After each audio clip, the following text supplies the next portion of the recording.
नमस्कार, मंडल news bulletin में आपका स्वागत है। आइए पेश करते हैं आज के कुछ प्रमुख व मुख्य समाचार। अब तक यदि आपने मंडल न्यूज के इस चैनल को लाइक व सब्सक्राइब नहीं किया है तो जल्द से जल्द इस चैनल को लाइक व सब्सक्राइब जरूर कर दें।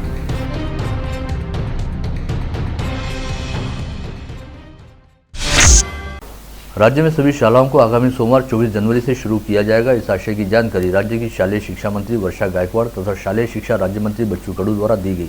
उन्होंने बताया कि कई अभिभावकों, शिक्षा विशेषज्ञों व समाज माध्यमों के जरिए नागरिकों द्वारा शालाएं शुरू करने की बड़े पैमाने पर मांग की जा रही थी। ऐसे में स्थानीय स्तर के कई प्रशासनिक अधिकारियों से चर्चा करने के बाद शिक्षा विभाग द्वारा शालाओं को दोबारा खोलने के बारे में निर्णय लेते हुए सरकार के समक्ष प्रस्ताव रखा गया है। राज्य के मुख्यमंत्री उद्धव ठाकरे के समक्ष प्रस्ताव पेश करते हुए शालाओं को दोबारा शुरू करने का निवेदन किया गया है। साथ ही यह भी कहा गया है कि जिन स्थानों पर संक्रमित मरीजों की संख्या कम होगी वहां सीईओ, जिलाधीश व विभागीय आयुक्त को शालाएं खोलने के संदर्भ में निर्णय लेने का अधिकार दिया जाए।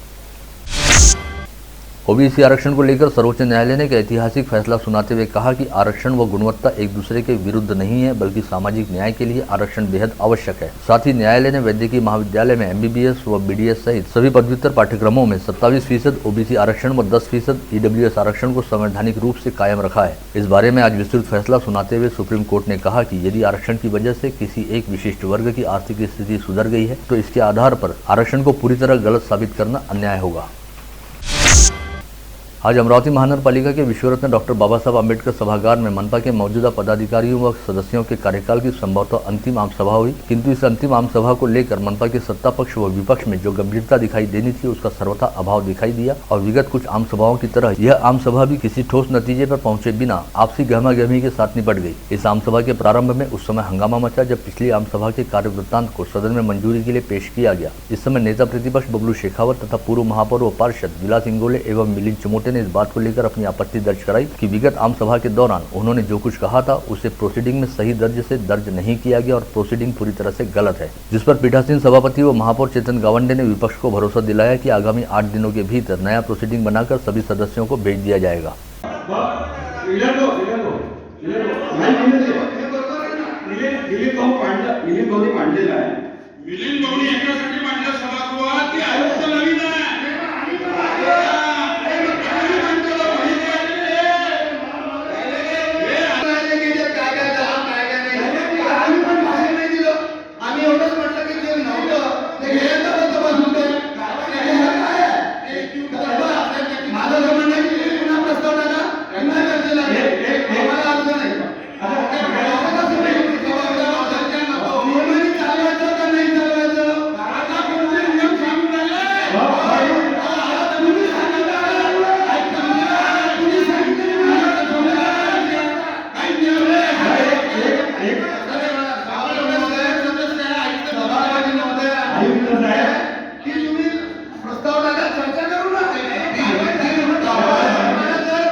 इसके साथ ही इस आम सभा में बायो माइनिंग प्रकल्प, रेस्क्यू वैन की कीमत एवं शौचालय घोटाले को लेकर भी काफी हद तक हंगामे वाली स्थिति दिखाई दी। इस अंतिम आम सभा में जहां एक और विपक्ष काफी हद तक आक्रामक होता दिखाई दिया, वहीं दूसरी ओर सत्ता पक्ष सुरक्षित ढंग से बचावात्मक भूमिका में दिखा और जैसे तैसे आम सभा की औपचारिक खानापूर्ति को पूर्ण करने का प्रयास भी करता दिखाई दिया, जिसके चलते महज 2.5 घंटे तक आम सभा में कामकाज हुआ और अपराह्न 1:30 बजे तक इस ऑनलाइन आम सभा का कामकाज खत्म कर दिया गया।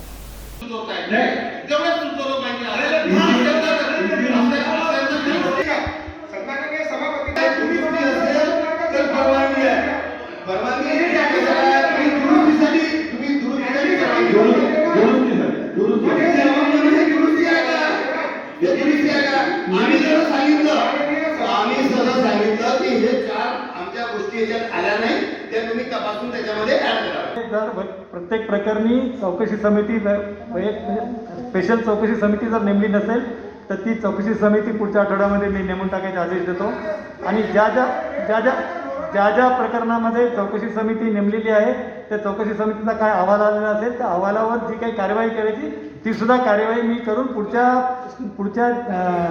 आपल्या सभेपर्यंत याची कार्यवाही जेवढी कार्यवाही आपल्या याच्यामध्ये मुदतीत शक्य तेवढी पूर्ण कार्यवाही माझ्याकडून मी करू। विगत एक सप्ताह से अमरावती शहर में पुतलों को लेकर जबरदस्त ढंग से राजनीति गरमाई हुई है और पुतले हटाए जाने की कार्रवाई को लेकर मनपा प्रशासन इस समय राजनीतिक दलों सहित कई नागरिकों का रोष झेल रहा है। ऐसे में उम्मीद थी कि विपक्ष द्वारा इस विषय को लेकर सत्ता पक्ष को जमकर घेरा जाएगा, किंतु आम सभा के दौरान इस विषय को लेकर किसी ने एक शब्द तक नहीं कहा।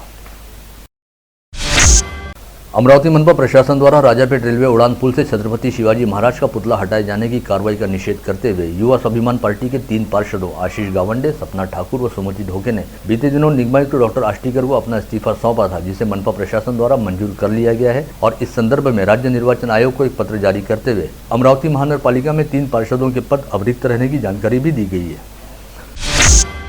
बीते कुछ दिनों से अमरावती जिले में कोविड संक्रमण की रफ्तार तेजी से आगे बढ़ते हुए अब बहुत तेज हो गई है। जहां गत रोज 438 लोगों की कोविड टेस्ट रिपोर्ट पॉजिटिव आई थी, वहीं बीते 24 घंटे के दौरान अमरावती जिले में 470 नए संक्रमित मरीज पाए गए हैं, जिसमें से 314 की RT-PCR व 156 की रैपिड एंटीजन टेस्ट पॉजिटिव आई है। इसके साथ ही अमरावती जिले में एक्टिव पॉजिटिव मरीजों की संख्या बढ़कर 2152 हो गई है। इन एक्टिव पॉजिटिव मरीजों में मनपा क्षेत्र के 1441 तथा ग्रामीण क्षेत्र के 711 मरीजों का समावेश है। इनमें से 56 मरीज कोविड अस्पताल में भर्ती हैं, वहीं मनपा क्षेत्र में 1407 तथा ग्रामीण क्षेत्र में 698 मरीजों को होम आइसोलेशन में रखा गया है। राहत वाली बात यह भी है कि विगत 24 घंटे के दौरान अमरावती जिले में 152 मरीज कोविड मुक्त भी हुए।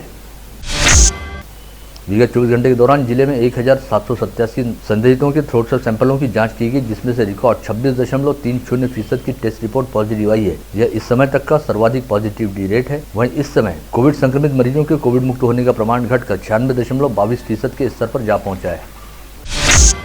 उधर पिछले 24 घंटे के दौरान समूचे संभाग में 1820 कोविड संक्रमित मरीज पाए गए, जिनमें अकोला के 469, यवतमाल के 358, बुल्ढाना के 354 व वाशिम के 169 मरीजों का समावेश है। राहत वाली बात यह भी है कि विगत 24 घंटे के दौरान संभाग में 864 मरीज कोविड मुक्त हुए, जिनमें अकोला के 284, यवतमाल के 171, बुल्ढाना के 145 व वाशिम के 72 व्यक्तियों का समावेश है। विगत 10 दिनों से कोविड संक्रमितों की संख्या लगातार बढ़ती जा रही है और गत रोज संक्रमितों की संख्या ने अचानक ही जबरदस्त उछाल भरा, जब 24 घंटे के दौरान 438 नए संक्रमित मरीज पाए गए। वहीं आज जिले में 470 संक्रमित मिले हैं। ऐसे में हालात को बेहद गंभीरता से लेते हुए जिला पालक मंत्री यशोमती ठाकुर ने जिले में प्रतिबंधों को और अधिक कड़ा करने का संकेत दिया है, जिसके लिए वे टास्क फोर्स से जल्द ही चर्चा करेंगी। वहीं दूसरी ओर जिला प्रशासन द्वारा हालात की लगातार समीक्षा की जा रही है। कोविड संक्रमितों की लगातार बढ़ती संख्या को देखते हुए जिला टास्क फोर्स व जिला आपत्ति व्यवस्थापन प्राधिकरण की अध्यक्ष तथा जिलाधीश पवनीत कौर ने गत रोज विदर्भ ज्ञान विज्ञान संस्था परिसर का दौरा किया और यहां के छात्रावास की इमारत में स्थापित किए जा रहे कोविड केयर सेंटर को भेंट देते हुए वहां की व्यवस्थाओं का जायजा भी लिया। साथ ही जिलाधीश पवनीत कौर ने संस्था में पढ़ने वाले छात्र छात्राओं के टीकाकरण की भी समीक्षा की। इन दिनों कई लोगों को यह लगता है कि यदि वे एक बार कोविड संक्रमण की चपेट में आ चुके हैं तो दोबारा उन्हें कोविड की बीमारी नहीं होगी, लेकिन ऐसा सोचना पूरी तरह से तथ्यहीन व भ्रामक है, क्योंकि जिले में कई लोग दूसरी व तीसरी बार भी कोविड संक्रमण की चपेट में आए हैं। साथ ही साथ कोविड प्रतिबंधात्मक वैक्सीन के दोनों टीके लगाने वाले लोग बाग भी कोविड संक्रमण की चपेट में आ रहे हैं। ऐसे में स्वास्थ्य महकमे ने सभी नागरिकों से कोविड प्रतिबंधात्मक दिशा निर्देशों का पालन करने को लेकर आह्वान किया है। इस समय यद्यपि जिले में कोविड संक्रमण की तीसरी लहर शुरू हो चुकी है और कोविड संक्रमित पाए जाने वाले मरीजों की संख्या लगातार तेजी से बढ़ रही है और शहरी क्षेत्र के साथ साथ जिले के तहसील एवं ग्रामीण क्षेत्रों में बड़े पैमाने पर कोविड संक्रमित मरीज पाए जा रहे हैं, लेकिन इन सबके बीच जिले में 130 गांव ऐसे भी है जहां पर इस समय तक कोविड का संक्रमण नहीं पहुंच पाया है और इन गाँवों में अब तक एक भी संक्रमित नहीं मिला है। ऐसे में कहा जा सकता है कि कोविड प्रतिबंधात्मक नियमों का कड़ाई से पालन करते हुए इन गाँव वासियों ने कोविड वायरस को अपने गाँव में प्रवेश ही नहीं करने दिया। मनपा आयुक्त डॉक्टर प्रवीण आष्टीकर ने आज संपत्ति कर वसूली की समीक्षा करने हेतु मनपा के कॉन्फ्रेंस हॉल में संबंधित अधिकारियों की बैठक बुलाई, जिसमें सभी सहायक आयुक्तों को संपत्ति कर वसूली की गति बढ़ाने की सूचना देने के साथ ही कहा गया कि रोजाना होने वाली वसूली की जानकारी सहायक आयुक्तों द्वारा संकलित कर इससे संबंधित रिपोर्ट त्वरित प्रशासन को पेश की जाए। इसके अलावा जो संपत्ति धारक संपत्ति कर अदा नहीं करते हैं उनके खिलाफ संपत्ति जब्त करने की कार्रवाई शुरू की जाए और बकायादार संपत्ति धारकों की सूची तैयार की जाए। गत रोज जिले की तिवसा नगर पंचायत के चुनावी नतीजों की घोषणा हुई, जिसमें कांग्रेस ने शानदार प्रदर्शन करते हुए 17 में से 12 सीटों पर जीत दर्ज कर स्पष्ट बहुमत हासिल किया। इस चुनाव में 2 सीटें ऐसी भी रही जहां पर मुकाबला बेहद कड़ा और कांटे की टक्कर वाला था। इस चुनाव में 4 सीटें ऐसी भी रही जहां पर मुकाबला बेहद कड़ा व कांटे की टक्कर वाला था और 2 सीटों पर तो महज 2 व 5 वोटों के अंतर से हार जीत का फैसला हुआ। साथ ही अन्य 2 सीटों पर 14 व 22 वोटों की लीड से हार और जीत की बाजी पलटी। विगत दिनों अमरावती जिले में राजस्थान से हैदराबाद की ओर ले जाए जा रहे 58 ऊँटों को पशु जीव प्रेमियों द्वारा पुलिस की सहायता से पकड़ा गया था और साथ ही कहा गया था कि इन ऊँटों की कटाई के लिए तस्करी की जा रही है। ऐसे में सभी ऊँटों को अमरावती के गोरक्षण संस्थान में ले जाकर रखा गया था, जिसे लेकर आज भी कोई फैसला नहीं हुआ। ऐसे में रब्बारी समाज के पशुपालकों ने अपना रोष व संताप व्यक्त किया है। साथ ही पर्वत भाई रब्बारी नामक ऊँट पालक द्वारा कहा गया कि 9 से 12 वर्ष की आयु वाले एक ऊँट को दिन भर के दौरान करीब 1 क्विंटल की खुराक लगती है और एक ऊँट दिन भर के दौरान 3 वक्त में करीब 30 लीटर बहता हुआ पानी पीता है। लंबी गर्दन होने की वजह से ऊँट ऊंचे पेड़ पौधों की हरी पत्तियां ही खाता है। ऐसे में 58 ऊँटों को पकड़कर गोरक्षण में डाल दिया गया है, जहां पर मिलने वाला कड़वा कुटार ऊँट खाता ही नहीं और एक जगह पर जमा पानी को पीता भी नहीं। ऐसे में यदि जल्दी ही ऊँटों को छोड़ा नहीं गया तो उनका मरना तय है। अगर ऊँट मर जाते हैं तो क्या मेनका गांधी उन्हें उनके ऊँटों का मुआवजा देंगी?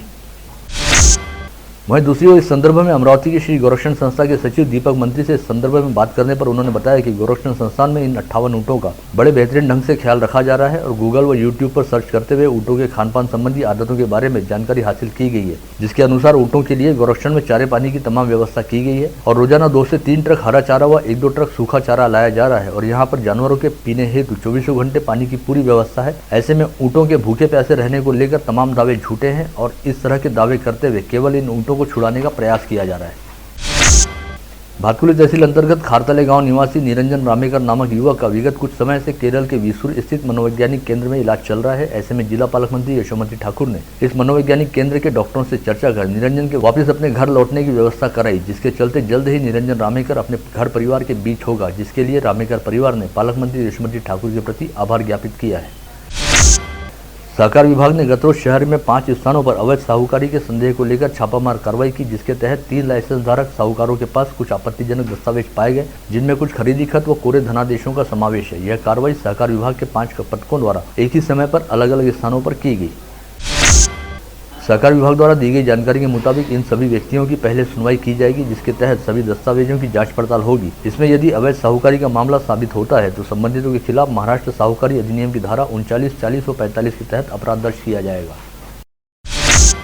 जिला नागरिक बैंक एसोसिएशन द्वारा सर्वसम्मति के साथ एक प्रस्ताव पारित करने के साथ ही जिलाधीश पवनीत कौर को सौंपे गए ज्ञापन में कहा गया कि जिले की सभी नागरिक सहकारी बैंकों को सिक्योरिटाइजेशन कानून अंतर्गत अपने पास गिरवी पड़ी संपत्ति को जब्त करने तथा ऐसी संपत्तियों की नीलामी करने की जल्द से जल्द अनुमति प्रदान की जाए तथा संपत्ति को जब्त करने की कार्रवाई करते समय सुरक्षा के लिहाज से पुलिस सुरक्षा भी प्रदान की जाए। पूर्व पार्षद कलंदरुद्दीन ने गत रोज मनपा आयुक्त डॉक्टर प्रवीण आष्टीकर से मुलाकात करते हुए बताया कि नूरनगर परिसर में किसी भी गरीब घर का कोई बच्चा शिक्षा से वंचित न रहे। इस बात के मद्देनजर वर्ष 2007 में नूरनगर परिसर में मनपा शाला क्रमांक 9 शुरू की गई थी और खुद उन्होंने इस शाला का विकास करते हुए शाला में मनपा के जरिए बुनियादी सुविधाएं उपलब्ध कराई गई थी। उनकी मेहनत को देखते हुए ही परिसर वासियों द्वारा इस मनपा शाला को कलंदरुद्दीन स्कूल भी कहा जाता है, किंतु विगत कुछ दिनों से कुछ लोगों द्वारा अपने व्यक्तिगत हितों के लिए बेवजह ही इस स्कूल को विवादों में घसीटा जा रहा है और पूरी ईमानदारी के साथ अपना काम करने वाले मुख्याध्यापक मोहम्मद जावेद पर भ्रष्टाचार के आरोप लगाए जा रहे हैं, जो कि पूरी तरह से गलत है। अतः इस तरह का कार्य करने वाले लोगों के खिलाफ जांच करते हुए कड़ी कार्रवाई की जानी चाहिए। चांगापुर परिसर वासियों ने आज जिलाधीश पवनीत कौर को ज्ञापन सौंपते हुए मांग की कि श्री क्षेत्र चांगापुर की ओर जाने वाले सड़क के अधूरे काम को जल्द से जल्द पूर्ण किया जाए, अन्यथा 22 जनवरी से तीव्र आंदोलन किया जाएगा। परिसर वासियों द्वारा आरोप लगाया गया कि इस काम की शुरुआत 16 मार्च 2021 को की गई थी और 1 साल बीत जाने के बावजूद अब तक यह काम पूरा नहीं हो पाया, जिसकी वजह से मंदिर में दर्शन के लिए आने वाले भाविकों को भारी परेशानी का सामना करना पड़ता है। साथ ही यहाँ पर आए दिन सड़क दुर्घटनाएं भी घटित होती हैं। छत्रपति शिवाजी महाराज व अण्णाभाऊ साठे का पुतला फिर से स्थापित करने की मांग को लेकर आजाद समाज पार्टी ने आंदोलन करते हुए निगमायुक्त डॉक्टर आष्टीकर को बेशरम का पेड़ सौंपने का प्रयास किया, किंतु ऐन वक्त पर हस्तक्षेप करते हुए सिटी कोतवाली पुलिस ने इस प्रयास को विफल कर दिया। नजूल क्षेत्र की झोपड़पट्टी क्षेत्र में प्रधानमंत्री आवास योजना अंतर्गत जरूरतमंद लोगों को पीआर कार्ड दिलाने के लिए बड़े प्रयास करने वाले महापौर चेतन गावंडे, भाजपा के सभागृह नेता तुषार भारती तथा भाजपा शहराध्यक्ष किरण पातुरकर का परिसर के नागरिकों की ओर से भाजपा अनुसूचित जाति मोर्चा के शहर उपाध्यक्ष संजय आठौले के नेतृत्व में अभिनंदन किया गया। अमरावती जिले के सहकार क्षेत्र में प्रमुख रूप से कार्यरत अमरावती जिला सहकारी बोर्ड इस संस्था के 21 संचालकों के लिए चुनाव घोषित किए गए। 46 नामांकन पत्र 4 जनवरी तक वैध पाए गए थे। इसमें से 22 प्रत्याशियों ने 18 जनवरी तक अपने नामांकन वापस ले लिए, जिससे 18 संचालक निर्विरोध निर्वाचित हुए और 3 संचालक पदों के लिए 6 प्रत्याशी चुनावी मैदान में कायम रहने के कारण आगामी 29 जनवरी को चुनाव की प्रक्रिया करवाई जाएगी। वन क्षेत्र पलसावड़े में ड्यूटी पर तैनात महिला वन रक्षक सिंधु सानप के साथ गांव के पूर्व सरपंच रामचंद्र जानकर द्वारा जानलेवा हमला करने की घटना का वन रक्षकों व वनपालों द्वारा तीव्र निषेध किया गया है और काली फीती लगाकर विरोध प्रदर्शन किया गया। महाराष्ट्र वन रक्षक वनपाल संगठन ने इस घटना के आरोपियों को तत्काल गिरफ्तार किए जाने की मांग की है। जिले के प्रकल्प निहाय किराएदार वर्ग 2 की अतिरिक्त 40% काटी गई नजराना रकम ब्याज सहित वापस लौटाई जाए, इस आशय की मांग को लेकर इंटरनेशनल ह्यूमन राइट ऑर्गेनाइजेशन ने आज जिलाधीश पवनीत कौर को एक ज्ञापन सौंपा। महाराष्ट्र गौशाला महासंघ के समन्वयक डॉक्टर सुनील सूर्यवंशी तथा विश्व हिंदू परिषद प्रांत गौरक्षा प्रमुख विजय शर्मा का गुजरात के कच्छ स्थित भगवान महावीर पशु रक्षा केंद्र एंकरवाला अहिंसा धाम में गौरक्षा के लिए किए गए उल्लेखनीय कामों के लिए सत्कार किया गया। जिला न्यायालय क्रमांक 3 के न्यायमूर्ति निखिल मेहता की अदालत ने जानलेवा हमला करने के मामले में नामजद उमेश तायडे को 5 वर्ष के सश्रम कारावास तथा दूसरे आरोपी प्रीतम तायडे को 1 वर्ष के सश्रम कारावास की सजा सुनाई। इस मामले में बडनेरा पुलिस थाना क्षेत्र के परलाम गांव निवासी शीला खड़से के पति विलास खड़से पर आरोपी उमेश तायडे, सचिन तायडे, प्रीतम तायडे व लक्ष्मण तायडे ने कुल्हाड़ी और लोहे के पाइप से हमला कर उसे जान से मारने का प्रयास किया था। इस मामले में नामजद सचिन व लखन तायडे नामक 2 आरोपी अब तक फरार है। 2 दिन पूर्व चांदूर बाजार में घटित जावेद उर्फ जगवा हत्याकांड के मामले में गिरफ्तार किए गए 5 आरोपियों को आज चांदूर बाजार न्यायालय ने न्यायिक हिरासत में भेज दिया है। इस मामले में पुलिस द्वारा घनश्याम डिठोर, करण खोड़े, श्रीकेश ढोमने, अंकुश सावले तथा रईस खान उर्फ सुल्तान के खिलाफ अपराध दर्ज करते हुए उन्हें हिरासत में लिया गया था। पश्चात उन्हें कोर्ट में पेश किया गया, जिसके बाद उन्हें 20 जनवरी तक पुलिस कस्टडी रिमांड में रखने के आदेश जारी किए। कस्टडी की समय सीमा खत्म होने के बाद 5 आरोपियों को चांदूर बाजार न्यायालय में पेश किया गया और अदालत ने अब उन्हें न्यायिक हिरासत के तहत सेंट्रल जेल भेजने का आदेश दिया है। फ्रेजरपुरा पुलिस थाना क्षेत्र के रुक्मिणी नगर परिसर स्थित राठौड़ पेट्रोल पंप पर पेट्रोल वितरित करने का काम करने वाले शेगांव नाका परिसर निवासी सुमेध भास्कर राव मांडे पर पेट्रोल पंप बंद होने के बाद पेट्रोल न देने के विवाद में 3 लोगों ने हमला बोलकर उसे घायल कर दिया। पुलिस तीनों आरोपियों की तलाश कर रही है। कोल्हापुरी गेट पुलिस थाना क्षेत्र के रंगारी गली परिसर में शराब की तस्करी करते हुए पुलिस ने महाजनपुरा निवासी राहुल पिडेकर को गिरफ्तार कर उसके पास से मोटरसाइकिल समेत 68,000 रुपए कीमत की शराब बरामद की है। इसी तरह गाड़गीनगर पुलिस थाना क्षेत्र के लक्ष्मीनगर स्थित रेती की ढेर के पास चल रहे जुआ अड्डे पर कार्रवाई करते हुए पुलिस आयुक्त की विशेष पथक ने 6 जुआरियों को गिरफ्तार कर उनके पास से 45,000 रुपए का माल बरामद किया।